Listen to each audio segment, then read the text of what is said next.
Hello everyone, welcome back to my channel. మీకు thumbnail చూడగానే అర్థమైపోయి ఉంటుంది కదా నేను ఏం వీడియో చేయాలి అనుకుంటున్నా అనేది. నేను వర్క్ ఫ్రమ్ హోమ్ది చేయాలనుకుంటున్నాను. నేను వర్క్ ఫ్రమ్ హోమ్ ఉన్నప్పుడు హోమ్ థింగ్స్, మా బేబీని మేనేజ్ చేసుకుంటూ ఎలా వర్క్ చేసుకుంటాను, ఆల్ థింగ్స్ ఎలా మేనేజ్ చేస్తాను అనేది ఒక చిన్న క్లిప్స్ లాగా తీసుకొని వీడియో పోస్ట్ చేయాలనుకుంటున్నాను.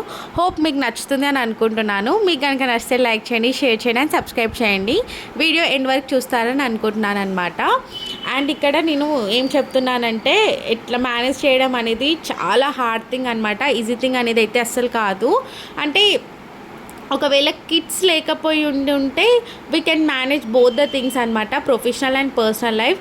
విత్ కిడ్ అంటే కొంచెం క్రిటికల్, అంటే వాళ్ళు ఒక చిన్న మంత్స్ బేబీస్ ఆర్ ఒక 3 years 4 years అట్లా ఉన్న వాళ్ళతో ఇంకా కష్టం అనమాట.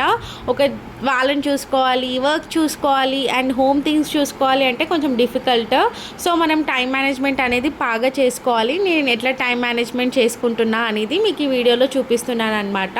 ఇట్లా నేను ఫస్ట్ ల్యాప్టాప్ నేను ఎక్కడ వర్క్ చేస్తే, ఒకవేళ సపోజ్ నా కిచెన్లో వర్క్ ఉందనుకోండి, నేను కిచెన్లోకి ల్యాప్టాప్ తీసుకొని వెళ్ళి కిచెన్ వర్క్ చేసుకుంటానమాట. అంటే ఇట్లా 2 మేనేజ్ చేయాలి. ఎందుకంటే నాది జనరల్ షిఫ్ట్ అనమాట. సో నేను ఆ టైం వరకే వర్క్ చేయాలి. సో ఇట్లా నేను జాబ్ చేసుకుంటూ వర్క్ చేసుకుంటాను. అండ్ నేను ఇది కూడా ప్రిపేర్ అయి ఉంటాను అనమాట. లంచ్కి ఏం ప్రిపేర్ చేయాలి, ఏంటి, డిన్నర్కి ఏంటి, ఇవన్నీ నేను బిఫోర్ డేనే పెట్టుకుంటాను అనమాట. అన్ని అరేంజ్మెంట్ సెట్ చేసుకుంటాను. ఎందుకంటే అప్పటికప్పుడు ఇది లేదు అది లేదు అనకుండా నేను బిఫోర్ డేనే అన్నీ సెట్ చేసుకుంటాను. అండ్ టైం సెట్ చేసుకుంటాను. ఈ టైంకి ఇది మేనేజ్ చేయాలి, ఆ టైంకి అది మేనేజ్ చేయాలి. అండ్ నేను చేస్తున్న వర్క్లో ఎర్రర్స్ రావద్దు, 100% ప్రొడక్షన్ అండ్ క్వాలిటీ ఇవ్వాలి అని నేను అనుకుంటాను అనమాట. అండ్ ఇక నేను ఏం చేస్తున్నా అని అనుకుంటున్నారు కదా, నేను టమాటో పప్పు చేద్దామని అనుకుంటున్నాను. సో 2 cups ఆఫ్ పప్పు తీసుకున్నాను. సో ఫస్ట్ దాన్ని నేను మంచిగా వాష్ చేసుకొని మళ్ళీ ఫ్రెష్ వాటర్ తీసుకొని కొద్దిసేపు నానబెట్టాను అనమాట. అంటే ఒక 2-3 hours అట్లా నానబెడితే ఇంకా సూప్ టేస్టీ అవుతారని నేను అనుకుంటాను. అండ్ నేను రీసెంట్గా నేర్చుకున్నాను అనమాట పప్పు చేయడం. ఎప్పుడైతే రీసెంట్గా నేర్చుకున్నానో అప్పటి నుంచి వీక్లీ 1-2 times అయినా పప్పు చేస్తున్నాను. పప్పు చారు అట్లా అనమాట. అంటే అంటారు కదా, కొత్త మురిపం కొత్తగా వచ్చినప్పుడు చేయాలి అని అట్లా అనిపించింది. అండ్ కిచెన్లో నేను అది చెప్పాను కదా, సో పప్పు కోసం అన్నీ సెట్ చేసుకున్నాను. సో ఇక్కడ హాల్కి వచ్చి కూర్చొని వర్క్ చేసుకుంటున్నాను అనమాట. అండ్ అప్పుడే నాకు ఎప్పుడైతే మనం హెవీ వర్క్ ఉంటుందో అప్పుడే మనకి కాల్స్ అని అవన్నీ ఉంటాయన్నమాట. అండ్ పాప కూడా అప్పుడే సతాయిస్తుంది. మా చార్వి కూడా అంతే అనమాట. అంటే ఎప్పుడైతే నేను ఖాళీగా ఉంటా, వర్క్ ఇప్పుడు లేదు, ఒక 30 minutes అట్లా బ్రేక్ అనుకున్నప్పుడు మంచిగా ఆడుకుంటుంది. మళ్ళీ ఆ తర్వాత ఇప్పుడు వర్క్ ఉంది, ఇది ఇమ్మీడియట్గా చేసేయాలి, టైం లేదు అన్నప్పుడు బాగా సతాయిస్తుంది. అప్పుడు ఏడుపు వస్తుంది అనమాట. సమ్టైమ్స్ ఏంటి వర్క్ చూసుకోవాలా, అటు బేబీని చూసుకోవాలా, ఈమెంటి ఇంతసేపు నుంచి ఆడుకుంది ఇప్పుడే ఇట్లా అని మళ్ళీ అనిపిస్తుంది. సో అట్లా అవుతుంది అనమాట. అండ్ మదర్హుడ్లో ఇవన్నీ కామన్ అని నేను అనుకుంటున్నాను. అండ్ ఇక్కడ నేను ఎంత సీరియస్గా చేస్తున్నానో మీకు అర్థమవుతుంది. సో చాలా ఇంపార్టెంట్ వర్క్ అనమాట అది. అండ్ నేను మెయిన్ టార్గెట్ ఏం పెట్టుకుంటానంటే, ముందే ప్రజెంట్ సిచ్యువేషన్ అస్సలు బాగాలేదు, అవుట్ సైడ్ లే ఆఫ్స్ అవుతున్నాయి అండ్ కాంపిటీషన్ ఎక్కువైపోయింది. రీసెంట్ గ్రాడ్యుయేట్స్ అందరు ఉన్నారు, almost everyone is searching for job కదా. సో అది మైండ్లో పెట్టుకొని నేను 100% ప్రొడక్షన్ క్వాలిటీ ఇవ్వాలి వాళ్ళకి.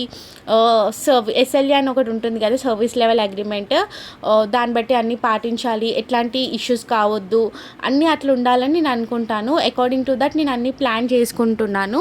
అండ్ నేను ఈ ప్లాన్ కూడా నేను కొత్తగా ఏమనుకోలేదు. యాక్చువల్గా నేను బేబీ పుట్టక ముందుకు మ్యాట్ లీవ్ అని ఉంటుంది కదా, మ్యాట్ లీవ్ అప్పుడే నేను డిసైడ్ అయ్యాను. బోత్ థింగ్స్ మేనేజ్ చేసేటట్టు ఉంటేనే నేను జాబ్ కంటిన్యూ చేయాలి, లేకపోతే జాబ్ కొన్ని ఇయర్స్ గ్యాప్ తీసుకోవాలి అని అనుకున్నాను. చాలా అనుకున్నాను. మళ్ళీ అనిపించింది, వన్స్ జాబ్ వదిలేస్తే మళ్ళీ జాబ్ దొరకడం చాలా కష్టము ఇప్పుడున్న ప్రజెంట్ సిచ్యువేషన్లో. సో నేను అట్లా అనుకొని I can manage both the things అని డిసైడ్ అయిపోయి ఈ స్టెప్ తీసుకున్నాను. ఓకే, అంటే మోస్ట్ ఆఫ్ ద టైమ్స్ అయితే నాకు ఏం బాధ అనిపించదు. సమ్ టైమ్స్ అయితే చాలా బాధ అనిపిస్తుంది. ఎర్లీ మార్నింగ్ లేవాలి, కుకింగ్ అండ్ వర్కింగ్, బేబీని చూసుకోవాలి అండ్ తనకి ఫుడ్ చేయాలి, తనకి ఫీడింగ్ చేయాలి, అన్నీ ఉంటాయి కదా. సో బాగా అనిపిస్తుంది. But anyways end of the day ఎవరి కోసం, మన ఫ్యామిలీ కోసమే కదా మనం చేసేది. అదొక్కటి మైండ్లో పెట్టుకుంటే చాలు. ఇక్కడ.